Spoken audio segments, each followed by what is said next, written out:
Hey guys, Trey and Lee Morgan here.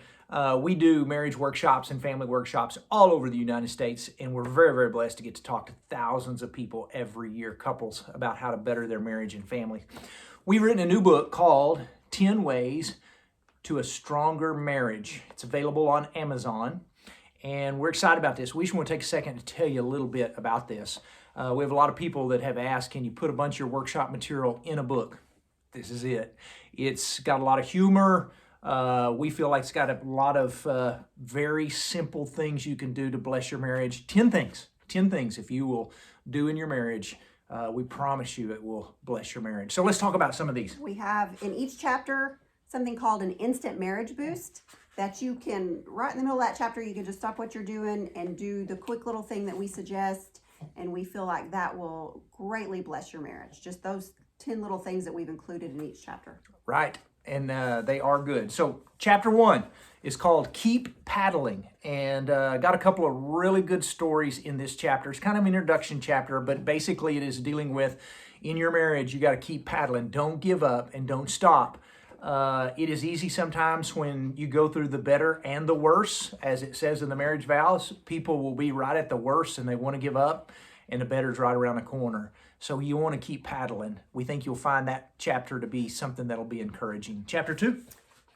Chapter 2 is called Keep Up the Chase, and we talk about how important it is to keep flirting with each other, to keep dating all throughout marriage. We can get really lax in those things after we've been married for a while, and we give you some practical tips on how to keep those things up. Yeah, chapter 3 is called Talking is Not Optional.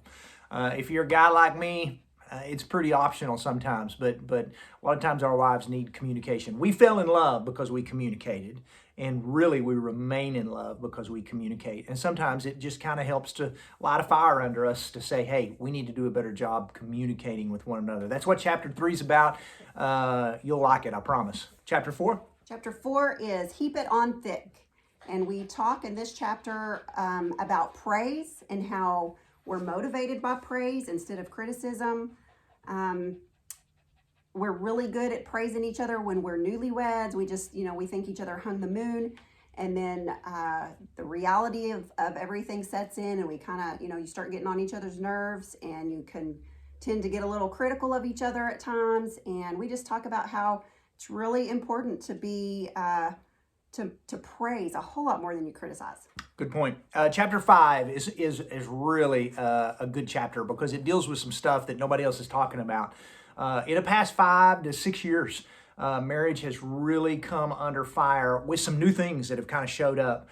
We now have social media that is everywhere, from Twitter to Facebook to Instagram, Snapchat. We have cell phones. We have all these different ways to communicate. And chapter 5 deals with being totally open and honest with all of these things. Friendships with the opposite sex, being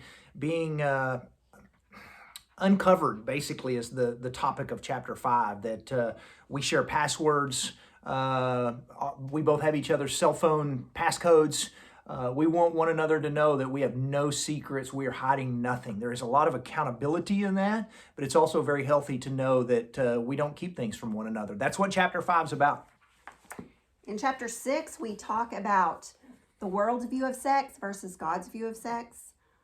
We are bombarded every day with sex on television, the radio, billboards, even commercials use sex to sell products. And the world oftentimes has it really messed up and tells the wrong story. And so we spend some time talking about God's view and how to do things God's way in marriage. The next chapter is Treat Your Spouse Better Than They Deserve, which is a really good chapter. Sometimes we're good at holding grudges. Sometimes we're good at holding on to past hurts. We really kind of talk about that our spouse really needs to be treated better than they deserve. Why would that be?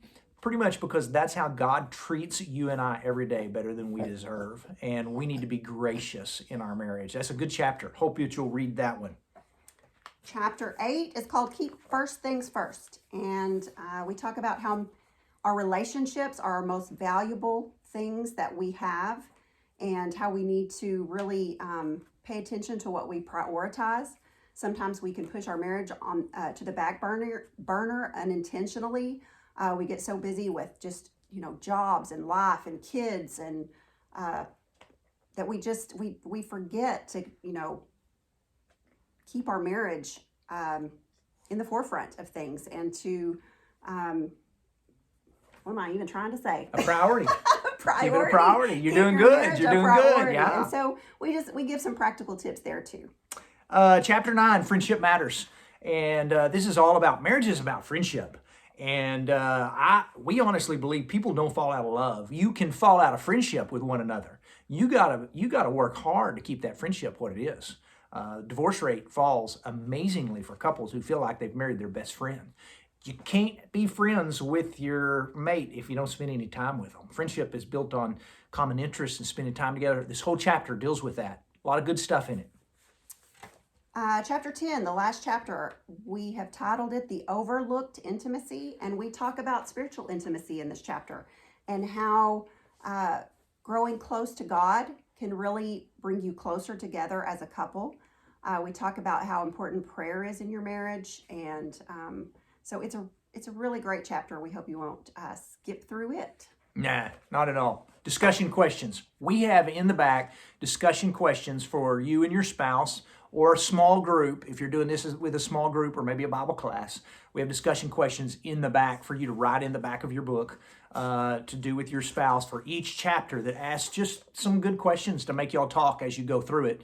But we want you to do the discussion questions will kind of help you talk a little bit about what you read in the chapter, but they're really, really good. So these are on Amazon. You can pick them up there. Amazon Prime, 10 Ways to a Stronger Marriage, and we hope that this will bless your marriage. Read this and let us know how you like it. We would love to hear from you. Got anything else? It's great. See Have y'all. a good day. Bye-bye.